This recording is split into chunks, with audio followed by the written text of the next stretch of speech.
Bonjour, dans cette vidéo on parle de spiritualité dans le contexte professionnel. Cette vidéo est issue d'une discussion que j'ai eue avec David Mathey-Doré. Il se présente dans la vidéo ici. On a abordé beaucoup de sujets autour de l'agilité, du changement dans les organisations et de la place de l'humain dans les organisations. La conversation, je l'ai découpée en plusieurs différentes vidéos selon les sujets qu'on traite. Vous retrouverez les liens vers les autres vidéos de cette discussion dans ma playlist Interview, qui doit apparaître ici, et aussi dans les notes de la discussion, ici en dessous, où vous retrouverez aussi les liens utiles pour en savoir plus sur David Mathey-Doré et son approche. Un de tes intérêts aussi qui est la dimension spirituelle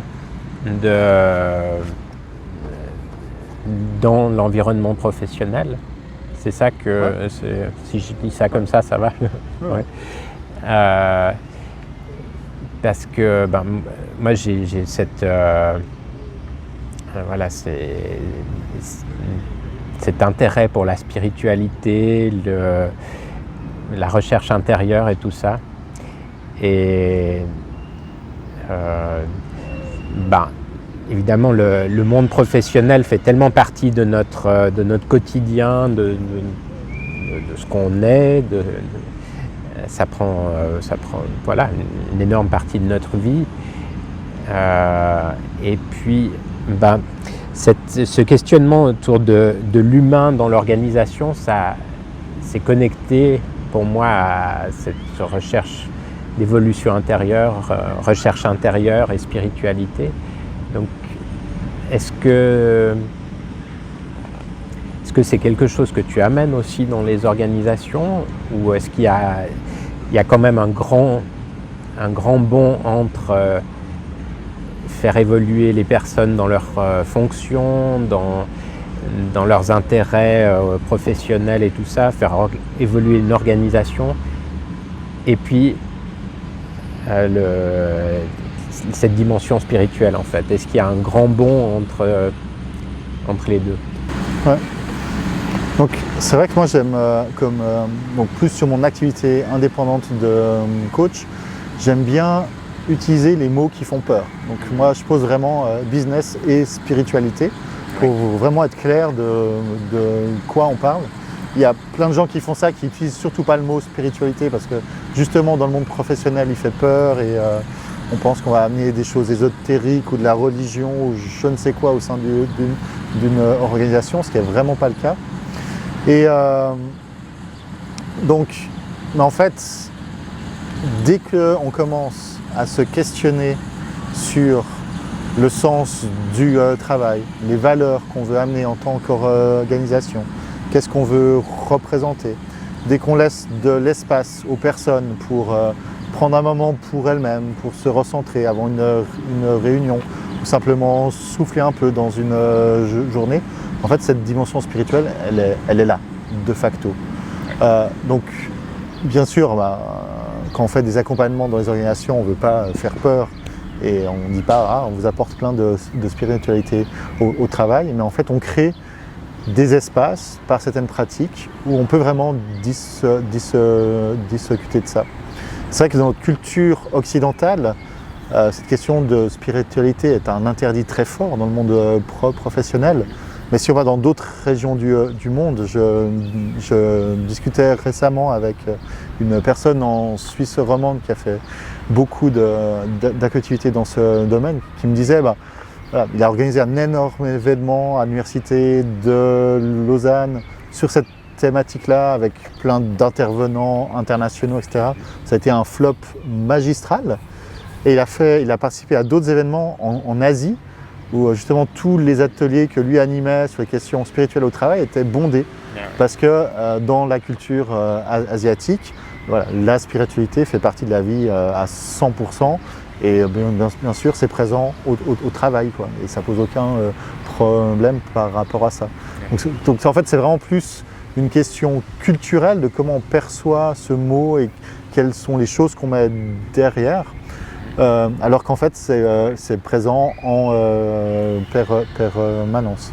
Et pour moi, c'est aussi peut-être un des travers de notre état d'esprit et de notre approche très scientifique, analytique, qui fait que dire ah non, la spiritualité c'est pas possible, ça peut pas être dans le plan professionnel, Ouais. alors que voilà, dans des cultures où cette approche analytique et scientifique est moins forte, on laisse naturellement plus d'espace à ça. Ouais. Et puis je pense qu'on ne remettra pas en cause la productivité et l'efficience en Asie par rapport à l'Europe. Donc ça montre que ça n'est absolument pas une barrière et ce n'est pas quelque chose qui va avoir un impact qui est négatif sur ce que doit produire ou créer une organisation. Donc dans les termes que tu n'utilises pas forcément la spiritualité dès le début, mais voilà, tu considères que ce que tu amènes, ça plonge déjà les gens dans cette sphère-là, ou peut-être même qu'ils sont déjà dans plusieurs aspects de leur vie, de leur quotidien. Généralement, ils y sont déjà, puis ils ne s'en rendent pas compte. Quand on parle de sens, de quelles sont les valeurs qu'on va avoir pour soi-même, qu'on veut créer pour leur organisation, on est dans cette dimension spirituelle. Et même sur des pratiques très très simples où typiquement, au moment où on lance une réunion en gouvernance distribuée, on demande aux gens de prendre quelques instants pour eux et de partager comment ils se sentent. Là, on est déjà par soit des techniques de mindfulness ou d'autres choses, on est déjà sur un aspect qui est spirituel. Et c'est vraiment pas un drame de dire à quelqu'un prends 30 secondes, fais le bilan un petit peu comment tu te sens aujourd'hui et partage-le avec les autres. Voilà. Et là, on est déjà dans un aspect qui est spirituel. Donc voilà, pour moi, c'est vraiment plus un enjeu de arrêtons toutes ces crispations autour de ce mot et surtout toutes les projections qu'on se fait par rapport au concept de spiritualité et vivons-le.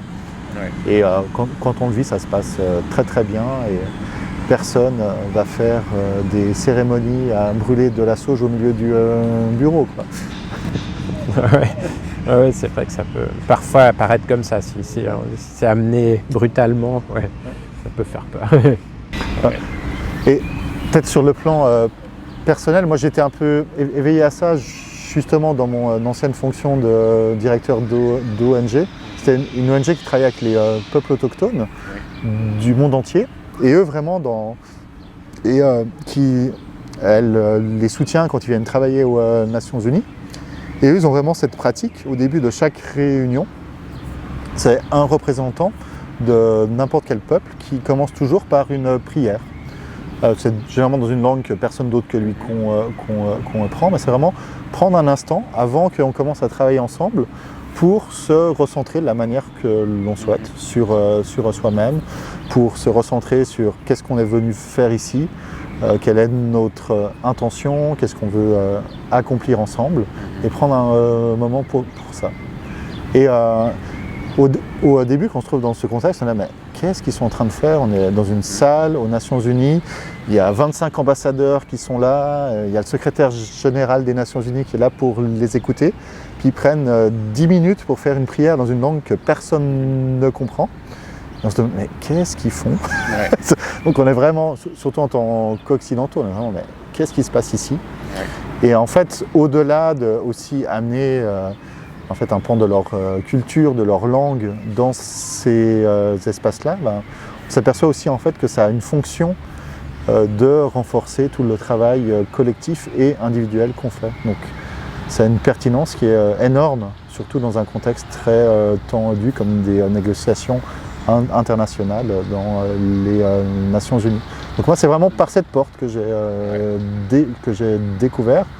Alors eux ils amènent ça de manière très frontale et très forte, mais qu'on peut aussi amener ces choses de manière beaucoup plus douce, beaucoup plus fluide, sans que ça heurte nos conceptions occidentales, et qui font en sorte que les gens ensuite sont beaucoup plus présents et sont beaucoup plus efficaces sur le plan individuel ou collectif. D'accord. Donc tu dis que ça a une fonction. Qu'est-ce que tu as vu toi comme différence en fait entre une réunion où il n'y aurait pas eu ça et une réunion où il y a eu ces 10 minutes de prière dans une langue que personne ne comprend. Voilà, qu'est-ce qu'il y a comme changement notable pour la réunion, et puis comment ça se ressent après, l'état d'esprit de la réunion, l'énergie qu'il y a dedans?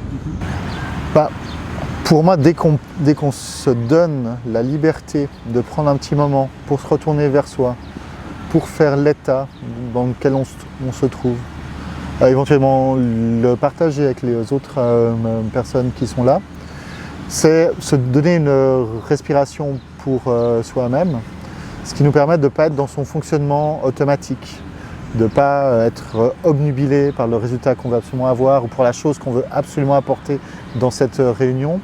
Et du coup, se mettre à adopter des comportements, on va prendre trop de place, qu'on ne va pas laisser les autres s'exprimer, et on va être dans une énergie qui est très forte, qui est très délétère.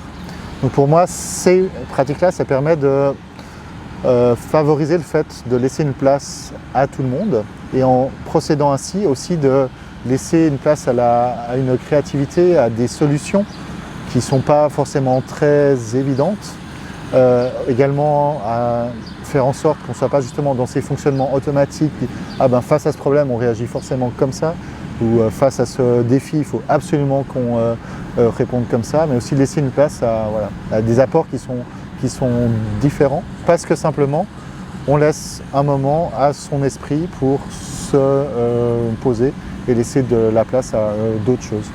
Donc c'est quelque chose qui se fait automatiquement. Oui, c'est un résultat en fait, sans avoir besoin de dire calmez-vous et puis pensez un peu aux autres. Il n'y a pas besoin de dire ça, mais ça se...